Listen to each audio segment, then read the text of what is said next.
Good morning po. Tayo po'y mag-aral ng salita ng Diyos. The Book of Psalms, Aklat ng mga Awit, chapter 1, verse 3. Katulad niya'y punong kahoy sa tabi ng isang batisan, laging sariwa ang dahon at namumunga sa takdang panahon. Ano man ang kanyang gawin, siya'y nagtatagumpay. Whatever he does, prospers. Alam ko po, yan ang panalangin ng marami sa atin. At alam niyo po ba, ang Diyos ay interested sa atin pong success. Ano po? Sa buhay ni David, ano po, sabi diyan sa Psalm chapter 1 verse 3, alam ko na experience niya po ito. Kasi sabi po sa 1 Samuel chapter 18 verse 14, in everything he did, he had great success because the Lord was with him. At si Joseph din po, na-experience niya rin ito. Sabi sa Genesis chapter 39 verse 3, the Lord was with him, the Lord gave him success in everything he did. Kaya wag na wag kayong mag-aakala na ang Diyos ay hindi interesado sa ating success. Ano po? Gusto ng Diyos na makita tayong successful sa ating buhay. In fact, nasa DNA natin yan. Pansinin niyo po, laging palaman niya ng ating mga panalangin at ang ating mga ikinikilos sa buhay na ito. Kasi gusto ng Lord, tayo po ay magtagumpay sa buhay na ito. Si Satanas, kabaligtaran po ang gusto niya. Gusto niya patayin yung ating mga pangarap at higit sa lahat, mamuhay tayo ng talunan sa buhay na ito. At ang missing element kadalasan na hindi nakikita ng marami, na yung success pala, ang pinanggagalingan niyan ay ang salita ng Diyos. Sabi sa Psalm chapter 1 verse 1, mapalad ang taong hindi nakikinig sa payo ng masama at hindi sumusunod sa masama nilang halimbawa. Hindi siya nakikisama sa mga kumukutya at hindi nakikisangkot sa gawaing masama. Now, ito po yung mahalaga, ano po, sa verse 2. Sa halip, kasiyahan niyang sumunod sa kautusan ni Yahweh, binubulay-bulay niya ito araw at gabi. So, naririyan po ang sikreto para tayo'y magtagumpay. Ano po? Mapalad ang taong hindi nakikinig sa payo ng masama. At ang sabi sa verse 2, sa halip, kasiyahan niyang sumunod sa kautusan ni Yahweh, binubulay-bulay niya ito sa araw at gabi.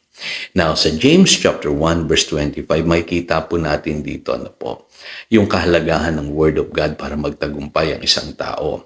Ang sabi po diyan, but the man who looks intently into the perfect law that gives freedom and continues to do this, not forgetting what he has heard but doing it, he will be blessed in what he does. So, ang unang-una pong bagay na mahalaga, ang success po ay intentional.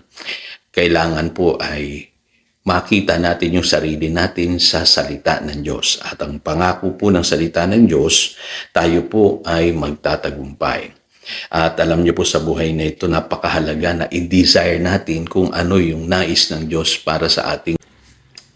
Naalala ko po noon, napakapalad ko po dahil ako po ay uma-attend sa isang church na talagang pinapangaral palagi na walang imposible sa Panginoon. Kasi back in 1985, tinamaan ako ng maraming karamdaman sa aking katawan. Payat-payat ko po noon, dami ko sakit.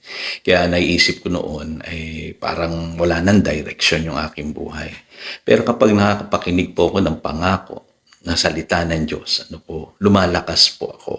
At ang ginagawa ko po noon ay kiniklaim ko po yung mga promises for healing at parang nangangarap ako at nakikita ko na yung aking sarili na magaling, meron isang maayos na trabaho at namumuhay ng normal. Alam niyo po, in less than 4 years ay gumaling po sa aking karamdaman. Nagbigyan ako ng pagkakataon ng Panginoon na makapagtrabaho overseas. Ano po? In less than 4 years. Pagkatapos ko pong masave noong 1985. So yun po nagagawa ng desire. Ano po, sa ating panalangin, dapat i-desire natin kung ano yung sinasabi ng salita ng Diyos. Kasi ang success po, intentional yan. Kailangan po ay i-desire mo kung ano yung gustong mangyari sa iyo ng Panginoon. Kaya pansinin niyo po ano sa buhay na ito, pagka namatay na yung inyong mga pangarap, wala nang nangyayari sa inyong buhay.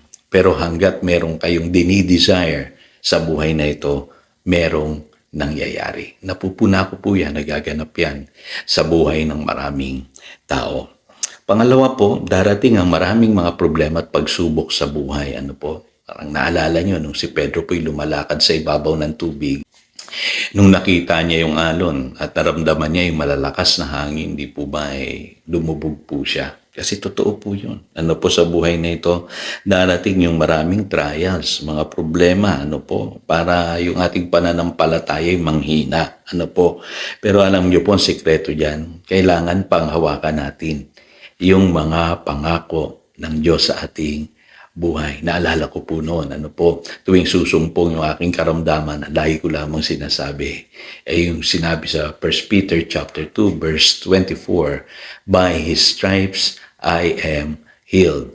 Napaulit-ulit ko pong sinasabi yun at nilelehans ko po yung sarili kong katawan. At praise God, na-experience ko po yung healing. Ano po? Panguli, ito po mahalaga, ano po, kailangan yung ating pananampalataya, kinikilos po natin yan. Kaya sabi diyan, whatever He does, prospers. Ibig sabihin, meron ka dapat ginagawa.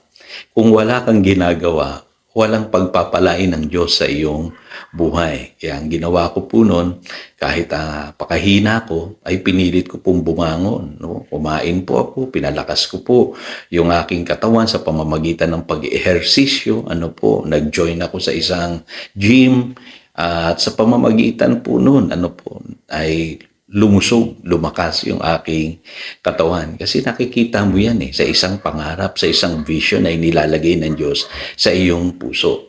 Kaya alam niyo po, kung ikaw ay mananatiling walang ginagawa, wala talagang mangyayari. Pero kung ikaw ay kikilos, lagi niyo pong tatandaan, ano po, kailangan may gawin ka.